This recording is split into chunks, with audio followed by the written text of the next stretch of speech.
App കി അദാലത്തിൽ Aam Aadmi party നേതാവ് കുമാർ വിശ്വാസിന്റെ മേലുള്ള അടുത്ത കുറ്റാരോപണം എന്താണെന്ന് വെച്ചാൽ അദ്ദേഹം പാർട്ടി നേതാവായ കേജ്രിവാളിന് തന്നോടുള്ള വിശ്വാസം നഷ്ടപ്പെടുത്തി. നോക്കൂ, കേജ്രിവാൾ താങ്കളുടെ പഴയ സുഹൃത്താണ്. നിങ്ങൾ ഒന്നിച്ച് പോരാടിയിട്ടുണ്ട്. പിന്നെ താങ്കളാണെങ്കിൽ പാർട്ടിയുടെ സ്റ്റാർ ക്യാമ്പയിനറാണ്. എല്ലാ ഇലക്ഷനിലും താങ്കളുടെ സഹായം ആവശ്യമുണ്ട്. താങ്കളൊരു പ്രസിദ്ധനാണ്. താങ്കളുടെ കവിതകൾ എല്ലാവരും കേൾക്കും. മാത്രമല്ല, സോഷ്യൽ മീഡിയയിൽ താങ്കൾക്ക് നിറയെ ഫോളോവേഴ്സ് ഉണ്ട്. ഇത്രയും ഉണ്ടായിട്ടും പക്ഷേ എന്തെങ്കിലും ഒരു കാരണം കാണുമല്ലോ അരവിന്ദ് കേജ്രിവാൾ താങ്കളെ രാജ്യസഭയിലേക്ക് അയക്കാതിരിക്കാൻ. ഇതൊക്കെ തന്നെയാണ് കാരണം. വേറെന്ത് കാരണമാണെന്നാ നിങ്ങൾ പറയുന്നത്? ഒരു പ്രത്യേക സമയം വരെ എന്നെ ആവശ്യമുണ്ടായിരുന്നു. ഇപ്പം നിങ്ങളുടെ ആവശ്യങ്ങളൊക്കെ മാറി. ഇപ്പം നിങ്ങൾ പറഞ്ഞില്ലേ അദ്ദേഹത്തിന് കാശും കൊണ്ടുവരാൻ പറ്റും, അതിൻ്റെ കണക്കും കാണിക്കാൻ പറ്റും, ഞങ്ങളെ കൊണ്ട് വർക്കേഴ്സിനെ കൊണ്ടുവരാൻ പറ്റും, പിന്നെ പാർട്ടിയുടെ പ്രാധാന്യം എന്താണെന്ന് കാണിക്കാനും പറ്റും. ബാക്കി ജനങ്ങൾ തീരുമാനിക്കും. ഇതുകൊണ്ടൊന്നും ഞങ്ങൾ വിഷമിക്കുന്നില്ല. ഒരുപക്ഷെ മീരാജി പോയാലും, ആതിഷ് ജി പോയാലും, ആശിഷ് ജി പോയാലും, അശുതോഷ് ജി പോയാലും, അത് മാത്രമല്ല സാധാരണ വർക്കേഴ്സ് പോയാലും, എന്നെപ്പോലെ ഒരുപാട് പ്രാസംഗികരും മാത്രമല്ല ഒരുപാട് വർക്കേഴ്സും ഈ പാർട്ടിയിലുണ്ട്. അവർക്കൊന്നും വാ തുറക്കാൻ പോലും പറ്റിയില്ല. കുമാർ സാർ എന്തുകൊണ്ടാണ് ഇങ്ങനെ സംസാരിച്ചത്, അവരെ പറ്റി എന്തിനാണ് ഇങ്ങനെ പറഞ്ഞതെന്നൊന്നും ആരും ചോദിച്ചില്ല. ഞാൻ കഴിഞ്ഞ NC-യിൽ പോലും പറഞ്ഞതാണ്, എനിക്ക് ഒരു പദവി കിട്ടിയില്ലെങ്കിലും ഞാനൊരു വർക്കറായിട്ടിരിക്കും. കാരണം ഞാൻ കുമാർ വിശ്വാസാണ്. പാർട്ടിക്ക് എന്നെ ആവശ്യമുണ്ട്. പക്ഷെ ഞാൻ ഇവരോടൊക്കെ എന്തിനാണ് മറുപടി പറയുന്നത്? ഇവരൊരു 2G ആണ്. ഗുപ്താജിയുടെ അടുത്ത് ഞാൻ എന്ത് മറുപടിയാണ് പറയേണ്ടത്? ജസ്റ്റിഫിക്കേഷൻ ചെയ്തുകൊണ്ടിരിക്കൂ, പിന്നെ പറഞ്ഞുകൊണ്ടേയിരിക്കൂ. പക്ഷേ ചരിത്രം രാത്രി ഉറങ്ങുന്ന സമയത്ത് നിങ്ങൾക്ക് ഉറക്കം തരില്ല. പിന്നെ അദ്ദേഹത്തിന്റെ ജസ്റ്റിഫിക്കേഷനിൽ ഇതും നൽകിയിരുന്നു.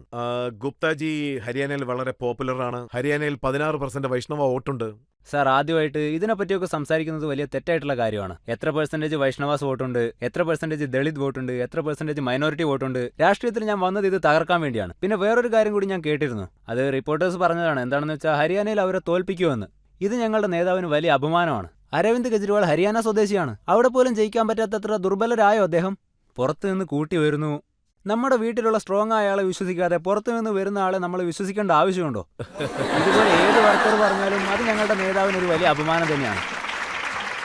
അദ്ദേഹം ഹരിയാനക്കാരനാണ്, ശിവനി ഗ്രാമത്തിൽ നിന്നുള്ള ആളാണ്. അദ്ദേഹം തന്നെ അവിടെ ജയിക്കും. ഇതിലെന്താ ഇത്ര സംശയം? എന്തിനാണ് ആവശ്യമില്ലാതെ ഒരു നുണ മറയ്ക്കുവാൻ വേണ്ടി 1000 നുണകൾ പറഞ്ഞ് പ്രശ്നത്തിൽ ചാടുന്നത്? പക്ഷെ താങ്കൾ ഇതും പറഞ്ഞു, അരവിന്ദ് കേജ്രിവാളിന്റെ താങ്കളോടുള്ള സമീപനത്തെക്കുറിച്ച്. കൊല്ലും, പക്ഷേ വീരനാവാൻ അനുവദിക്കില്ലെന്ന്. അപ്പോ ഈ ടെക്നിക്ക് എന്താ ഒന്നും മനസ്സിലാവുന്നില്ല. അല്ല, അത് വേറൊന്നുമല്ല. വി ദ നാഷൻ വീഡിയോ കണ്ട് അദ്ദേഹം വളരെ ദേഷ്യപ്പെട്ടു. അപ്പോഴാണ് ഇങ്ങനെ പറഞ്ഞത്. അപ്പോൾ അദ്ദേഹം മാപ്പും ചോദിച്ചു. പക്ഷേ ഇതിനുവേണ്ടി മനീഷ് പുറത്ത് പറഞ്ഞ് ഒന്നും പറഞ്ഞില്ല എന്നും പറഞ്ഞു. പിന്നെ ഇന്നലെയാണ് ഗോപാൽജി പറഞ്ഞത് ശ്രദ്ധയിൽപ്പെട്ടത്, we the nation video delete ചെയ്യണമെന്ന്. വി ദ നാഷൻ വീഡിയോ ചെയ്ത് ഒരുപാട് നഷ്ടം സംഭവിച്ചു എന്ന്. കശ്മീരിൽ ഞാൻ സൈനികരുടെ കൂടെ ചേർന്ന് പോരാടിയപ്പോൾ ഒരു വീഡിയോ എടുത്തിരുന്നു. ആ വീഡിയോയിൽ ഞാൻ അഴിമതിയെ പറ്റിയൊരു വാക്ക് പറഞ്ഞിരുന്നു. പിന്നെ വൈകുന്നേരം ഞാൻ ഋഷികേശിൽ വെച്ച് ആ വാക്ക് പറഞ്ഞപ്പോൾ അവർ അപ്ലോഡ് ചെയ്തു. പിന്നെ രാവിലെ നോക്കിയപ്പോൾ ഈ വീഡിയോ എല്ലാവരെയും ഞെട്ടിച്ചു എന്നാണ് പറയുന്നത് കേട്ടത്. വളരെ നല്ല വീഡിയോ ആയിരുന്നു. എല്ലാവരും അത് കണ്ടു. എല്ലാ പാർട്ടികളും അതിനെപ്പറ്റി ട്വീറ്റ് ചെയ്തു. എല്ലാവരും അതിനെപ്പറ്റി അഭിനന്ദിച്ചു. അത് നാഷണൽ പേജിൽ വരെ വന്നിരുന്നു. പക്ഷെ നോക്കിയേ, ഞാനിപ്പോൾ തെറ്റ് ചെയ്തു എന്നാണ് പറയുന്നത്. നോക്കൂ, ഞാൻ അപ്പം ചെയ്തതാണോ തെറ്റ്, അല്ല ഇപ്പം ചെയ്യുന്നതാണോ തെറ്റ്? നിങ്ങൾ രണ്ടിലൊന്ന് തീരുമാനിക്കുക. ഞാൻ അപ്പോഴേ പറഞ്ഞതാണ്. എന്നോട് ഇതിൽ മാപ്പ് ചോദിക്കാൻ പറഞ്ഞപ്പോൾ ഞാൻ പറഞ്ഞ കാര്യം എന്താണെന്നാൽ, എനിക്ക് ആദ്യം രാജ്യം, പിന്നെ സൈനികർ, പിന്നെയാണ് നേതാക്കൾ, പിന്നെ വർക്കേഴ്സ്, അതും കഴിഞ്ഞ് ഞാൻ. ഈ പ്രാധാന്യം ഞാൻ ഒരിക്കലും മാറ്റുകയില്ല. ഞാനിത് രാജ്യത്തെ സൈനികരുടെ അഭിമാനത്തിന് വേണ്ടി പറയുകയാണ്. പിന്നെ ഒരു 200-300 വർഷങ്ങൾക്ക് ശേഷം ചരിത്ര പുസ്തകത്തിൽ ഏതെങ്കിലും ഒരു പേജിൽ എൻ്റെ പേര് വന്നാൽ അപ്പോൾ ഈ വീഡിയോ കണ്ട് ജനങ്ങളൊക്കെ അഭിമാനിക്കും, കുമാർ വിശ്വാസ് ഈ കാര്യത്തിന് വേണ്ടി എല്ലാം സഹിക്കുകയും ചെയ്തു, മാത്രമല്ല ഇതിനുവേണ്ടി എവിടെയും കോംപ്രമൈസും ചെയ്തില്ല എന്ന്. പിന്നെ ഞാൻ ആപ് കി അദാലത്തിന്റെ പ്രേക്ഷകർക്ക് കഴിഞ്ഞ തവണ ഒരു വിശ്വാസം നൽകിയിരുന്നു, ഈ തവണയും നൽകുകയാണ്. അതായത് നന്നായിട്ട് മനസ്സിലാക്കിക്കോളൂ. രാജ്യത്തിനെതിരെയുള്ള കാര്യമാണെങ്കിൽ എനിക്കെതിരെയും എൻ്റെ അച്ഛനെതിരെയും ഞാൻ സംസാരിക്കും. ഇതിലൊരു വിട്ടുവീഴ്ചയ്ക്കും തയ്യാറല്ല. പക്ഷേ ഇത് സത്യമാണ്. MCD ഇലക്ഷന് മുൻപ് താങ്കൾ വീഡിയോ റിലീസ് ചെയ്തിരിക്കുന്നു. അതായത് അരവിന്ദ് കേജ്രിവാൾ അഴിമതിയെക്കുറിച്ചുള്ള ചോദ്യങ്ങളിൽ മൗനമാണെന്ന്. അല്ല, ഞാൻ അങ്ങനെ പറഞ്ഞതല്ല. നിങ്ങൾ ദേശീയതയുടെ പേരിൽ ഒരു ഭരണകൂടം ഉണ്ടാക്കില്ലെന്നാണ്. അതോടൊപ്പം കാശ്മീരിലെ സൈനികർക്ക് അപകടം സംഭവിക്കുകയാണെങ്കിൽ നിങ്ങൾക്കെതിരെ ചോദ്യങ്ങൾ ഉയരുമെന്ന് ഞാൻ പറഞ്ഞു. അഴിമതിക്കെതിരെ സംസാരിച്ച് പുതിയ ഭരണകൂടം ഉണ്ടാക്കാം. പിന്നെ നമ്മുടെ വീട്ടിൽ നടക്കുന്ന അഴിമതിക്കെതിരെയും നമുക്ക് ചോദ്യങ്ങൾ ഉയർത്താം. അത് ശരിയാണോ തെറ്റാണോ എന്നും അന്വേഷിക്കാം. കോടതി അന്വേഷിക്കും, CBI അന്വേഷിക്കും, റോഡിൽ സമരം ചെയ്യാം. പക്ഷെ നിങ്ങളൊന്നും തന്നെ സംസാരിച്ചില്ലെങ്കിൽ ജനങ്ങൾ നിങ്ങൾക്കെതിരെ ചോദ്യങ്ങൾ ഉയർത്തും. അതിൽ നിന്ന് നിങ്ങൾക്ക് ഒഴിഞ്ഞു മാറാം. പക്ഷേ ആ ചോദ്യങ്ങൾ കാരണമാണ് നിങ്ങൾ അധികാരത്തിൽ വന്നത്. ഒരുപാട് എതിരാളികൾക്കിടയിൽ നിന്ന് തെരഞ്ഞെടുക്കപ്പെട്ടവരാണ് നിങ്ങൾ. ചോദ്യം ചോദിക്കാൻ അനുവദിക്കില്ലെന്ന് നിങ്ങൾ പറഞ്ഞു. ഇവരാരാ ഞങ്ങളോട് ചോദ്യം ചോദിക്കാൻ? Woo the people of India. പിന്നെ ഞങ്ങൾ ചോദിച്ചു, ഞങ്ങളാരാ? ഞങ്ങൾ തെരഞ്ഞെടുക്കപ്പെട്ടവരല്ലേ? ഞങ്ങൾ പറയുന്നത് അപ്പോൾ നിങ്ങൾ അനുസരിച്ച് തീരുമെന്നു. ഇതൊക്കെ പൂർണ്ണമായിട്ടും തെറ്റാണ്. നിങ്ങൾ അപ്പോൾ ഒന്ന് പറഞ്ഞു, ഇപ്പോൾ വേറൊന്ന് പറയുന്നു. പക്ഷെ താങ്കളോടും ചോദിക്കുന്നില്ലേ, ആം ആദ്മി പാർട്ടി അതായത് MCD ഇലക്ഷനിൽ ഡൽഹിയിൽ തോറ്റുപോയില്ലേ എന്ന്?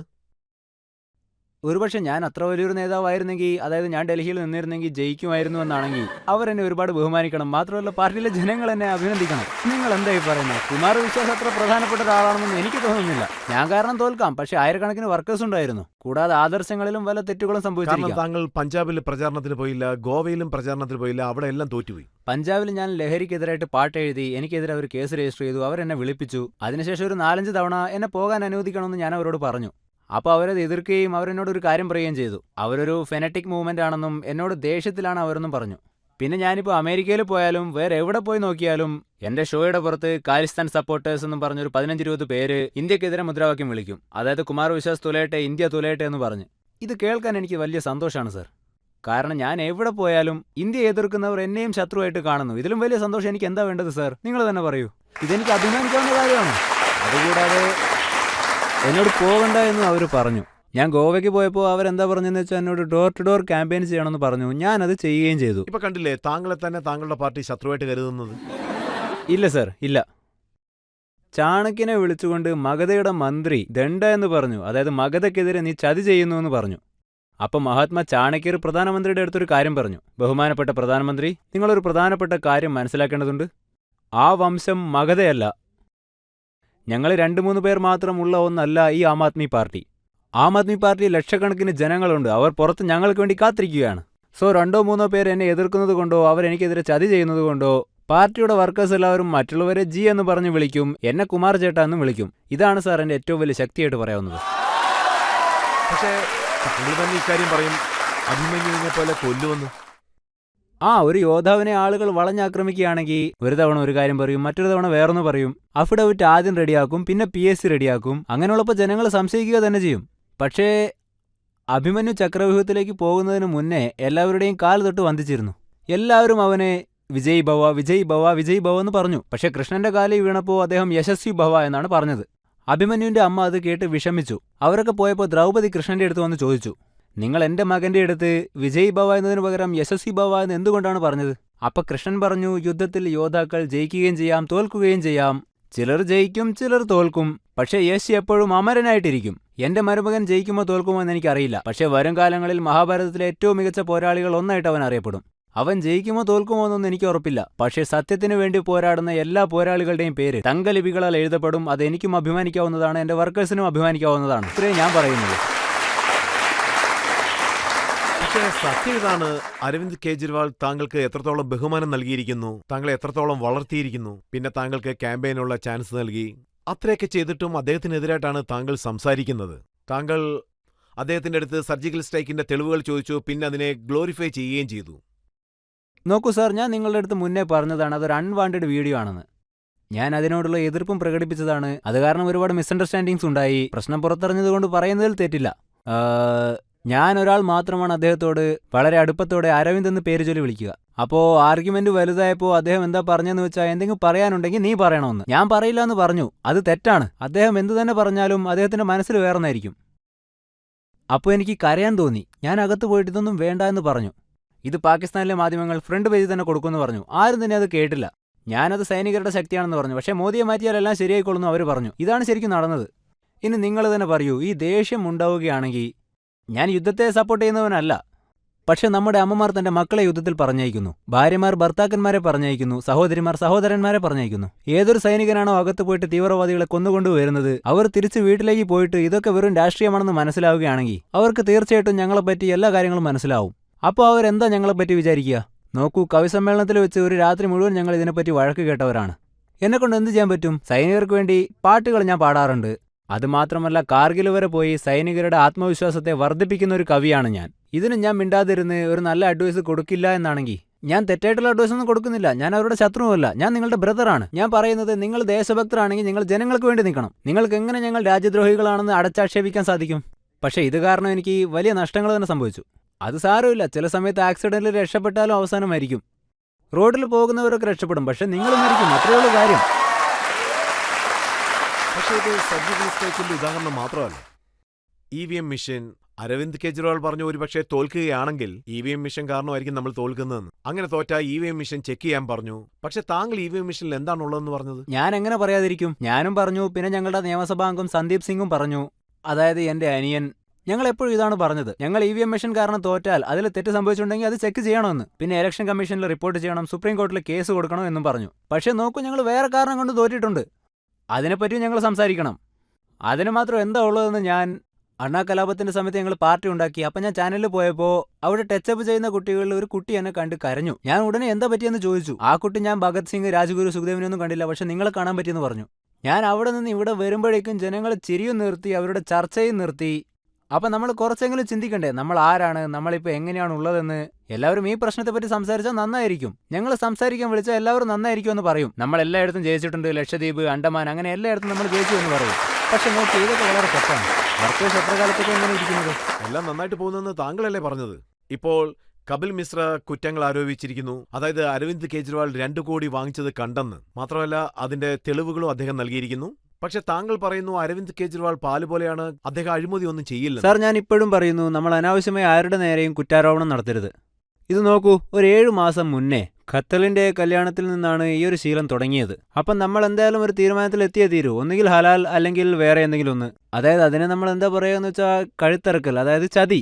അപ്പോൾ അവരെന്തായാലും തീരുമാനിച്ചു. അവരെന്താ ചെയ്തെന്ന് വെച്ചാൽ ഒരു അംഗത്തെ കൊണ്ട് ഇത് പറയിപ്പിച്ചു. അതായത് കുമാർ വിശ്വാസ് 40 കോടി, എത്ര കോടിയാണെന്ന് എനിക്ക് ഉറപ്പില്ല, എന്തായാലും അവർ കുറ്റം ആരോപിച്ചു. അവരിതൊക്കെ പുറത്തു കൊണ്ടുവരാൻ വേണ്ടി ശ്രമിക്കുകയും ചെയ്തു. പക്ഷേ ഇതുവരെ അവർക്കിതൊന്നും പ്രൂവ് ചെയ്യാൻ പറ്റിയില്ല. ഈ ആരോപണങ്ങളൊക്കെ തിരിച്ചെടുത്തു. ഞാൻ PSCയിലേക്ക് എഴുതി 3 കാര്യങ്ങളെപ്പറ്റി. ഒരുപക്ഷെ അവർ പറഞ്ഞതൊക്കെ സത്യമാണെങ്കിൽ എന്നെ നിങ്ങൾ പുറത്താക്കിക്കോ.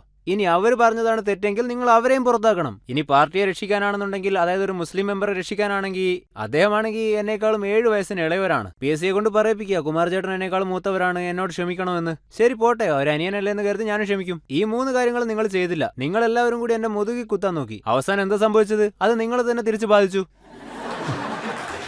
പിന്നെ ഇനി ഞാൻ ആരെങ്കിലും പറയുകയാണെങ്കിൽ, ഞാൻ പേര് പറയുന്നില്ല, ഇനി ആരെങ്കിലും ഇങ്ങനെ കാശ് വാങ്ങിയെന്ന് പറയുകയാണെങ്കിൽ നിങ്ങളുടെ കയ്യിൽ സാക്ഷിയോ തെളിവോ എന്തുണ്ടെങ്കിലും എടുത്തുകൊണ്ട് വരൂ. ബാക്കി നമുക്ക് അതിൽ വലിയ രീതിയിലൊന്നും സംസാരിച്ചില്ല. പക്ഷെ കപിൽ മിശ്ര കേജ്രിവാളിനെതിരായിട്ട് കുറ്റങ്ങൾ ആരോപിക്കുമ്പോൾ ജനങ്ങൾക്ക് ഇങ്ങനെ തോന്നി, അതായത് സർക്കാരിലുള്ള ഒരു മന്ത്രി പോലും ഇങ്ങനെ പറയുന്നല്ലോന്നു. പക്ഷെ ആ സമയത്ത് താങ്കൾ അത് ഡിഫെൻഡ് ചെയ്തു. കേജ്രിവാളിന് ഫുൾ സപ്പോർട്ടും ആയിരുന്നു. നോക്കൂ സർ, ഞാൻ എപ്പോഴും ഒരു തൂണായിട്ടാണ് നിന്നത്. പക്ഷേ രാജാവ് വന്നതിന് ശേഷം ആ തൂൺ ഉടഞ്ഞു പോകുമെന്ന് എനിക്കറിയില്ലായിരുന്നു. തുടക്കം മുതൽ തന്നെ ഞാനൊരു തൂണായിട്ട് തന്നെയാണ് സാർ ഉള്ളത്. പിന്നെ ഞാൻ ഇങ്ങനെ പറയും, അതായത് എപ്പോഴും പറയുന്ന പോലെ തന്നെ, എന്തുണ്ടെങ്കിലും തെളിവുമായിട്ട് വരിക എന്ന്. നോക്കൂ സാർ, ഈ രാജ്യത്തെ കോടിക്കണക്കിന് ജനങ്ങൾ എന്നെ വിശ്വസിക്കുന്നുണ്ട്. നിങ്ങൾ ദിവസവും ഇങ്ങനെ പറയുകയാണെങ്കിൽ ഇതൊരിക്കലും തമാശ കാര്യമല്ല. ഞാൻ എപ്പോഴും ഒരു കാര്യം പറയാറുണ്ട്, ആപ്കിയാതലത്തിൽ വരികയാണെങ്കിൽ ഈ കാര്യങ്ങളൊക്കെ ജനങ്ങൾ കാണുകയും അവർ മനസ്സിലാക്കുകയും ചെയ്യുമെന്ന്. പക്ഷെ നോക്കി, ഇതൊക്കെ ഫെയിലായി. പക്ഷേ അടുത്ത 40 വർഷത്തേക്ക് ഒരമ്മയും തൻ്റെ മക്കളെ കലാപത്തിലേക്ക് പറഞ്ഞയക്കില്ല. എല്ലാ കാര്യങ്ങളും നടന്നുകൊണ്ടിരിക്കും. അഴിമതിയിലൂടെ ഒരാൾ ഈ രാജ്യത്തെ തന്നെ കൊള്ളയടിക്കും. പിന്നെ ഈ അമ്മമാരൊക്കെ എന്താ പറയുക എന്ന് വെച്ചാൽ, അധികാരം കിട്ടുകയാണെങ്കിൽ പരസ്പരം തല്ലുകൂടി രാജ്യത്തെ തന്നെ വിറ്റു തുലയ്ക്കുമെന്ന്. ചരിത്രം ഒരിക്കലും ഇത് പൊറുക്കില്ല. ഞാൻ എൻ്റെ ഗ്രാമത്തിൽ പോയിട്ട് എൻ്റെ ജോലി നോക്കും. ദിവസവും രാത്രി പ്രോഗ്രാമുകൾ ചെയ്തുകൊണ്ടിരിക്കും, അങ്ങോട്ടും ഇങ്ങോട്ടും പോയിക്കൊണ്ടേയിരിക്കും. എല്ലാം നടന്നുകൊണ്ടേയിരിക്കും. ചിലർ മുഖ്യമന്ത്രിമാരാവും, ചിലർ ബംഗ്ലാവ് വാങ്ങും, ഒരുപാട് സാധനങ്ങൾ വാങ്ങും. പക്ഷേ സാർ, ആരാണോ ജോലി ഉപേക്ഷിച്ച് വിയർപ്പൊഴുക്കാതെ ജീവിച്ച് കുടവയറുമായിട്ട് നടന്ന് വഴക്കുകൾ കേട്ട്, അപ്പോൾ അവരോട് ജനങ്ങൾ ചോദിക്കും നിങ്ങളുടെ ആം ആദ്മി പാർട്ടിക്ക് എങ്ങനെയുണ്ട് എന്ന്. അപ്പോൾ അവരുടെ അവസ്ഥ എന്താവും, അവരുടെ സ്വപ്നങ്ങൾ എന്താവും? അതുകൊണ്ടാണ് ഈ ചോദ്യങ്ങൾ ഉന്നയിക്കുന്നത്. ആ വർക്കേഴ്സിന് വേണ്ടിയാണ് ഞാൻ സംസാരിക്കുന്നത്. അവരുടെ ചോദ്യങ്ങൾ നമ്മൾ കേൾക്കണം. അതേ വർക്കർ ചോദ്യം ചോദിക്കുന്നു. അത് മീഡിയയിലും പ്രിന്റായി വന്നു. ഗുപ്തയുടെ അടുത്തു നിന്നും 50 കോടി വാങ്ങിച്ചിട്ടാണ് രാജ്യസഭയിലേക്കുള്ള സീറ്റ് നൽകിയതെന്ന്. അതുപോലുള്ള കാര്യങ്ങളൊന്നും ഞാൻ സംസാരിക്കില്ല സാർ, എന്നോട് ക്ഷമിക്കണം. കാരണം എൻ്റെ കയ്യിൽ കാശില്ല. പക്ഷേ ഉറപ്പായിട്ടും അദ്ദേഹം ഒരു കാര്യം ചോദിച്ചു. നോക്കൂ സാർ, അദ്ദേഹത്തിൻ്റെ ഉള്ളിൽ ഇപ്പോഴും ഇത്തരം ഗുണങ്ങളുണ്ട് എന്ന് പറയാം. പിന്നെ ഞാൻ ഇന്നലെ കണ്ടപ്പോൾ അദ്ദേഹം നോമിനേഷൻ കൊടുക്കുമ്പോൾ ഒറ്റയ്ക്കായിരുന്നു ഉണ്ടായിരുന്നത്. ഞാനും എൻ്റെ ലക്ഷ്യത്തിൻ്റെ നേരെ ഒറ്റയ്ക്ക് തന്നെയാണ് നടന്നത്. പക്ഷേ പാർട്ടി അംഗങ്ങൾ എൻ്റെ കൂടെ വരാൻ തുടങ്ങി, അത്രയേ ഉള്ളൂ. പിന്നെ നോക്കുകയാണെങ്കിൽ ഡൽഹി പോലീസ് ഞങ്ങളെ പിടിക്കുകയുണ്ടായത്. പിന്നെ ഞങ്ങൾ സോണിയാജിയുടെ വീട്ടിൽ പോയിട്ട് കൽക്കരിയെ പറ്റിയുള്ള കണക്കുകൾ ചോദിച്ചു. ഡൽഹി പോലീസ് ഞങ്ങളെ പിടിച്ചു, അതും രാവിലെ 7 മണിക്ക്. അതായത് ന്യൂഡൽഹി പോലീസ് സ്റ്റേഷനിൽ ഒരു 4000 കുട്ടികൾ ഭാരത് മാതാ കി ജയ് എന്ന് വിളിച്ചുകൊണ്ട് നിൽക്കുന്നുണ്ടായിരുന്നു. ആ ധൈര്യത്തോടു കൂടിയാണ് ഞങ്ങൾ പോയത്. പക്ഷേ ഇപ്പോൾ നോക്കിയേ, ഗുപ്താജി രാജ്യസഭയിലേക്ക് പോവും, എല്ലാവരെയും കാണും, സംസാരിക്കും, അവിടെ BJP മെമ്പേഴ്സിനെതിരെയൊക്കെ സംസാരിക്കും, പിന്നെ കോൺഗ്രസ്സുകാരെ എതിർത്ത് സംസാരിക്കും. പിന്നെ നോക്കുകയാണെങ്കിൽ രാജ്യം മുഴുവനും പറയും മികച്ച ഒരാളെ തന്നെയാണ് തെരഞ്ഞെടുത്തിരിക്കുന്നത് എന്ന്. ലണ്ടനിൽ നഷ്ടപ്പെട്ട കോഹിനൂർ നമുക്ക് നമ്മുടെ വീട്ടിൽ ഇപ്പോൾ തിരിച്ചു കിട്ടിയെന്നും പറയും. സോ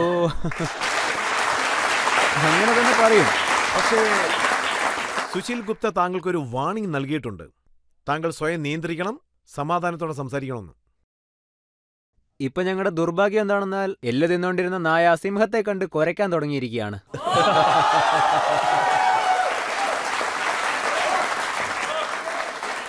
ഇത് കാട്ടിലെ ദുർഭാഗ്യമാണ്.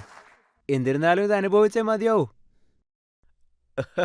ഇപ്പോ ജനങ്ങൾ ചോദ്യം ചോദിക്കാൻ ആഗ്രഹിക്കുന്നു. സർ, സർ, സർ, ഞാൻ സർ, ചോദിക്കാം, ഞാൻ- സർ, ഞാൻ ചോദിക്കാം. താങ്കൾ. സർ, സർ, എന്റെ ചോദ്യം സിമ്പിളാണ്. നിങ്ങൾ രാഷ്ട്രീയത്തിലും വിദ്യാഭ്യാസത്തിലും മന്ത്രിയായിരുന്നു. അത് രാഷ്ട്രീയത്തിൽ വലിയൊരു ശേഷം. ഇതേപോൽ ഒരുപാട് സംഭവങ്ങൾ കണ്ടാലാണ് നിങ്ങൾ ഇതുവരെ സാർ അനുഭവിച്ച കഷ്ടപ്പാടെല്ലാം പാളായി പോയെന്ന് തോന്നുന്നില്ലേ? നിങ്ങൾ സംസാരിച്ചത് കേട്ടതിന് ശേഷം എനിക്ക് എന്ത് തോന്നുന്നു വെച്ചാൽ ഈ നാട്ടിനെ നേർവഴിക്കാട്ട് നിങ്ങളെ കൊണ്ട് പറ്റുന്നവർ ഒരു പക്ഷേ നിങ്ങൾ ഇൻഡിപെൻഡന്റ് ആയി ഇതേപോലെ ഒരു അത്ഭുത മോട്ടിവേഷൻ ഗുരുവായിട്ട് നമ്മുടെ രാജ്യത്തിന് വേണ്ടി ഒരു നല്ല കാര്യം പറയണമെങ്കിൽ ഞങ്ങൾ ഇപ്പൊ കേൾക്കാം. നോക്കൂ, ഞാൻ ഒന്നും തന്നെ പ്ലാൻ ചെയ്യാറില്ല. എന്റെ ചിന്തകൾ എന്നെ എങ്ങോട്ട് നയിക്കുന്നു അങ്ങോട്ട് ഞാൻ സഞ്ചരിക്കും. ചാണക്യന്മാർ പാഠം നടത്തിയാൽ ശിഷ്യന്മാർ വളരെ നന്നായിരിക്കും. ചന്ദ്രഗുപ്തനെ പോലെയുള്ള ശിഷ്യന്മാരെ അദ്ദേഹം ഉണ്ടാക്കിയാലും ഈ രാജ്യത്തിന് നല്ലത് മാത്രമേ സംഭവിക്കൂ. Thank you so much sir. Thank you. ഞാനൊരു കാര്യം പറയാൻ ആഗ്രഹിക്കുകയാണ്, മുഴുവൻ ജനങ്ങളുടെ അടുത്തും പറയാൻ ആഗ്രഹിക്കുകയാണ്. അതായത് ഒരു ചെറിയ കബീറിന്റെ ഒരു ഭാഗമുണ്ടല്ലോ, അതെന്റെ ശരീരത്തിലുണ്ട്. ബാഗാ നാഗാർജുൻ്റെതും ദിൻകറിൻ്റെതും. क्योंकि वे बोले दरबार सजाओ, वे बोले जयकार लगाओ, वे बोले हम जितना बोले तुम केवल उतना दोहराओ. वाणी पर इतना अंकुश कैसे सहते, वाणी पर इतना अंकुश कैसे सहते, हम कबीर के वंशज चुप कैसे रहते, हम कबीर के वंशज चुप कहते रहते. हमने कहा अभी मत बदलो, दुनिया की आशाएं हम हैं. वे बोले अब तो सत्ता की वरदाई भाषाएं हम हैं. हमने कहा व्यर्थ मत बोलो, गूंगों की भाषाएं हम हैं. वे बोले बस शोर मचाओ, इसी शोर से आए हम हैं. इतने कोलाहल में मन की क्या कहते, റേഡിയോയിൽ പോലും പറയാൻ പറ്റുന്നില്ല. इतने कोलाहल में मन की क्या कहते, हम कबीर के वंशज चुप कैसे रहते, हम दिनकर के वंशज चुप कैसे रहते हैं, महाप्राण के वंशज चुप कैसे रहते. അതുകൊണ്ട് ഞങ്ങൾ ചുമ്മാ ഇരിക്കില്ല, സംസാരിച്ചുകൊണ്ടേയിരിക്കും.